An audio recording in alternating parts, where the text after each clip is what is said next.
always one of the toughest in all of baseball. And let's find out where we stand on certain teams and how they might fare this season. Here's how the 2016 season ended, with the Red Sox winning the division and the O's and the Jays tie for second at 4 games back. But is this how this division will end up this year? Well, let's find out.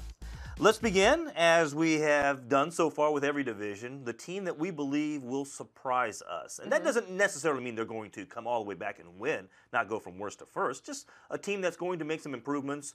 Or you could go the other way, like if you thought that the Red Sox would, for whatever reason, maybe the David Price injury would cause them to go into a tailspin. So that's what we're thinking here as far as this topic is concerned. My team, I believe, that will surprise this year, the Tampa Bay Rays. You know about the core players there. They were in last place, as you saw there. They finished 25 games out of first place. I'm not saying they are going to win this division. I'm not even going to say that they're going to grab a wild card spot.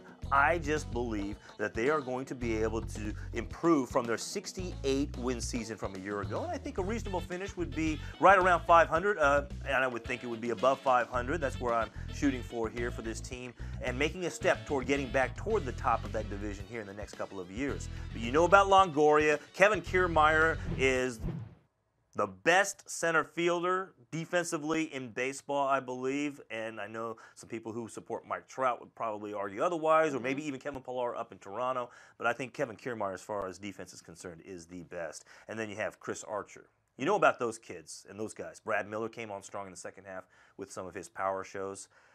Watch out for this kid named Jake Bauers. Okay. Jake Bauers is going to start the season in the minors. He's an outfielder, but by season's end, he will be with the big club. He led the Rays in nearly every category this spring. His slash line was 371, 465, 857, 4 home runs, 13 ribeyes.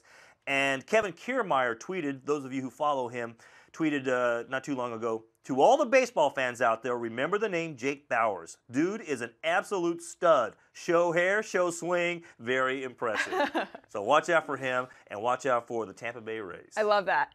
My most surprising team that I think will emerge this season is the Yankees.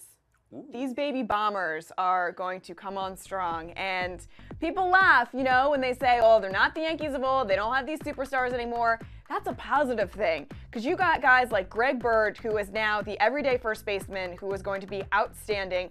Aaron Judge, who beat out Aaron Hicks for that starting right field spot. People are comparing him to Giancarlo Stanton for his size and his power, which is absolutely incredible. The addition of Matt Holliday is going to be huge in this lineup. I've even mentioned Gary Sanchez, who smashes home runs, 20 last year when he was called up in only a handful of at-bats. So the fact that they have a formidable lineup, then they have one of the best bullpens in baseball with Dylan Betances and Aroldis Chapman. Their problem is going to be their starting rotation. It's going to be getting to that bullpen. I understand that. But we saw what the Orioles did last year with a really strong lineup and a weak starting rotation. They had a strong Zach Britton in the pen, and they were able to get to a wild card spot. So I think the Yankees will compete for the wild card.